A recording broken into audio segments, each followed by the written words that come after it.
450 million is only credit line. So allowable sa mo Ayan. LGU. Okay. Oo. But siyempre, gusto taso mailing tulos ang sa tuyang pagprogresibong banwa. So mga priority projects ta like sa basura na magkaigwa kita ki sa diri ng kung bakit na kami mabayad sa private sector.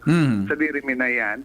And then na sanitary landfill ito, sugaro supiga susulo na siya. Opo. Then continuous man po so pagiling nagiling kami sa mga banwa na igwa na kaito. So magayon talaga na magkaigwa man kaito ang banwaan.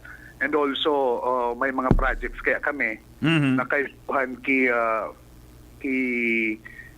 land banking na may mga pigtatao sa mga project, wala kami daga. So, kay puwan may mag-purchase kay mga daga, kung saan pwede mo ibugtak itong mga projects. Ayun, oo.